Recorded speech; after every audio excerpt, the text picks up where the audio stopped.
کام آئے گا. پہلے شریعت کے مرید بنو پھر نقش بندی ہونا کام آئے گا. پہلے شریعت کے مرید بنو پھر سہروردی ہونا کام آئے گا. اگر شریعت کے مرید نہیں بنے تو نہ غوث پاک بنا دیں گے، نہ غریب نواز بنا دیں گے، نہ شاعر نقش بند بنا دیں گے، نہ شاعر سہرورد بنا دیں گے.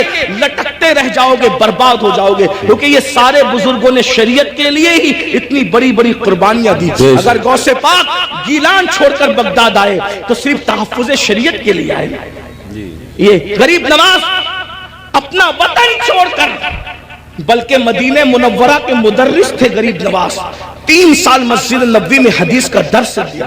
اگر یہ سب کچھ چھوڑ کر کے ہندوستان آئے شریعت کے تحفظ کے لیے، اسلام کی خاطر آئے. ورنہ اور کیا لالچ تھی ان کو؟ کیا کوئی تخت پہ بیٹھنا تھا؟ کوئی تاج حاصل کرنا تھا؟ کسی کی کٹیا پہ حملہ کرنا تھا؟ کسی کی زمین پہ قبضہ؟ کچھ بھی نہیں. ایک ہی مقصد تھا، بھٹکے ہوئے آہو کو پھر سوئے حرم لے چلے. دین کے لیے آئے تھے. اس لیے اللہ کو اپنی مرضی سے راضی مت کرو، اللہ کو اللہ کے بنائے ہوئے قانون سے راضی کرو. اللہ کو اللہ کی مرضی سے راضی کرو. تو یہ قبروں پہ سجدہ کرنا حرام ہے اگر سجدہ تعظیمی ہے تو، اور اگر سجدہ عبادت ہے تب تو مشرک ہو گئے، ایمان ہی نہ رہا. اسی طریقے سے قبروں پہ جاؤ تو بزرگوں کے طریق پر جاؤ، ہاتھ باندھ کر باوضو جاؤ، اور کم سے کم 2 ہاتھ دور کھڑے رہو، اور بزرگوں کی ولیوں کی قبروں کی ایسی تعظیم کرو جیسا ان کی ظاہری حیات میں مل جاتے، جیسے تعظیم کرتے ویسے تعظیم کرو. بتاؤ کیا اگر غوث پاک غریب نواز اور بزرگان دین ہمیں مل جاتے تو ہم ان کے اوپر ایسے لٹکتے، ایسے لٹکتے، ان کے اوپر ایسے گرتے پڑتے جیسے قبروں پہ گرتے پڑتے؟ عقیدت اپنی جگہ. بلکہ آپ کو کہتا ہوں رسول اللہ کی مزار انور کو دیکھا تو سیدی اعلیٰ حضرت پکار اٹھتے، پیش نظر وہ نو بہار، پیش نظر وہ نو بہار، مگر سجدے کو دل ہے بے قرار. عاشق تھے نا، عاشق تھے نا، یار کا جلوہ دیکھا وہ کہنے لگے سجدے کو دل ہے بے قرار. مگر عاشق ہو کر بھی ادب کا دامن ہاتھ سے نہ چھوٹے، شریعت کا دامن ہاتھ سے نہ چھوٹے. فوراً کہتے ہیں مگر کیا کروں؟ روکیے، سر کو روکیے. ہاں یہی امتحان، کیا بات ہے، یہ امتحان ہے ہمارا. اس لیے اب ایک بات کہہ دوں، کڑوی لگے تو معاف کرنا، جن کو سجدہ کرنا حرام ہے وہاں جا کے سجدے کرتے ہو، اور جس کو سجدہ کرنے کا حکم ہے اس کو سجدہ نہیں کرتے. دیکھ لیں ہماری قوم کا حال دیکھیں، جو 700 مرتبہ پورے قرآن میں کہے کہ مجھے سجدہ کرو اس کو سجدہ نہیں کر رہے، اور جس کو سجدہ کرنا حرام ہے وہاں جا کے نادانی. دیکھو علم نہیں ہے نا، یہ جہالت، ان پڑھ پڑھ.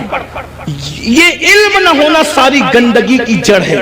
اس لیے علم حاصل کرو، اپنے بچوں کو بھی علم کے قریب لاؤ. اتنا علم اپنے بچوں کو دے دو. میں نوجوانوں سے کہتا ہوں جتنا علم حاصل کرنا علم دین ہر مسلمان پہ فرض ہے، اتنا علم سیکھیے، اتنا علم سیکھیے، آپ پہ فرض ہے. جتنا نماز کا، روزے کا، حج کا، زکوٰۃ کا، نکاح کا، طلاق کا، یہ سب علم سیکھیے.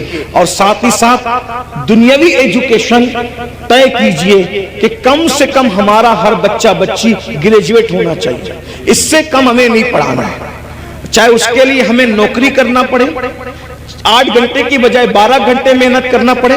علم کی طرف پیش رفت کرو.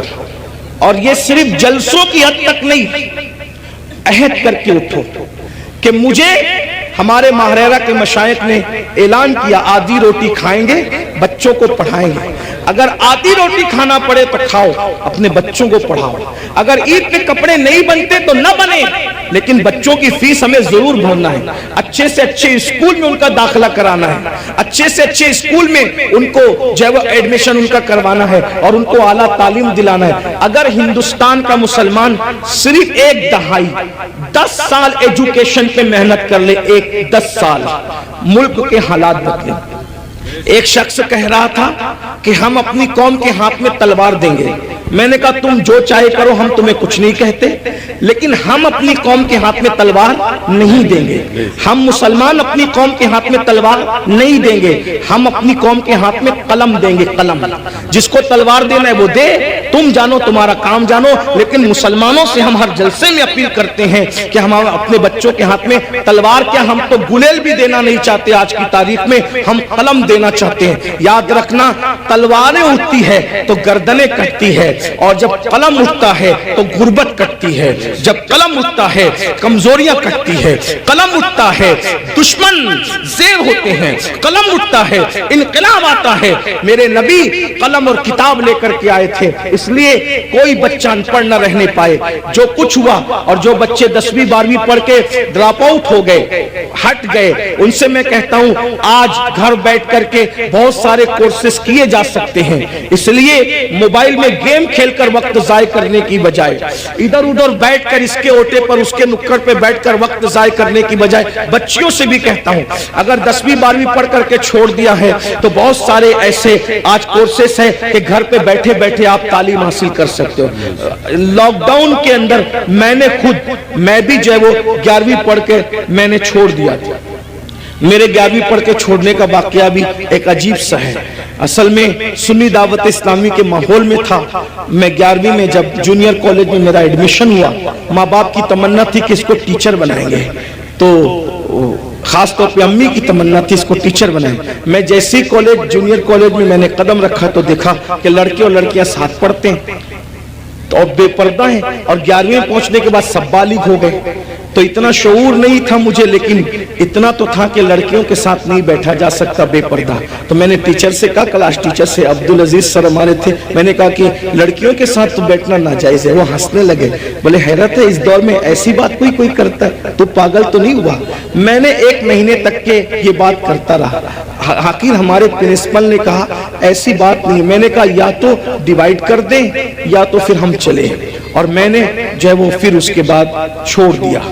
میرے سر میرے گھر تک آئے، اتفاق سے وہ میرے ابا کے بھی کلاس ٹیچر رہ چکے تھے، میرے بھی ایک ہی اسکول میں، ہمارے ابا نے بھی پڑھا ہم نے بھی پڑھا۔ تو وہاں پر وہ آئے، کہا کہ ابا، وہ کہا کہ تیرے بیٹے کو سمجھا کہ یہ پاگل تو نہیں ہوا ہے؟ میں نے کہا کچھ بھی ہو میں نے نہیں پڑھنا، شریعت نے منع کیا، حالانکہ آپ ایسا نہیں کرنا۔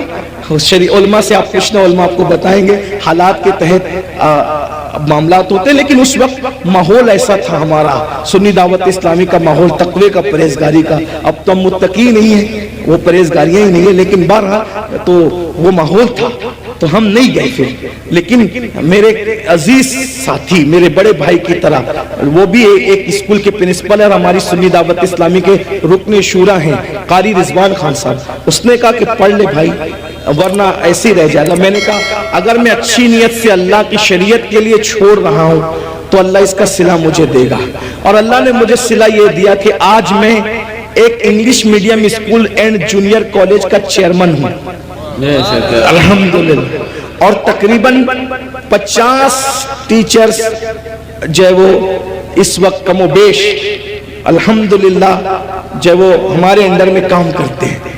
یہ کرم ہے، مجھے یہ یقین ہے شریعت کا دامن جس نے پکڑا ہے تو اللہ نے اس کو کبھی ذلیل نہیں ہونے دیا، رسوا نہیں ہونے۔ لیکن بہرحال پھر مجھے احساس تھا کہ میں پڑھ نہیں سکا، پھر میری پوری توجہ دینی تعلیم کی طرف ہو گئی۔ ویسے میں 7th اور 8th سے میں جو ہے وہ عالم کورس کی طرف چلا گیا تھا، لیکن میں نے سوچا کہ پوری توجہ 11ویں کے بعد اسی پہ مرکوز کر دی جائے، اسی طرف میں نے توجہ رکھی۔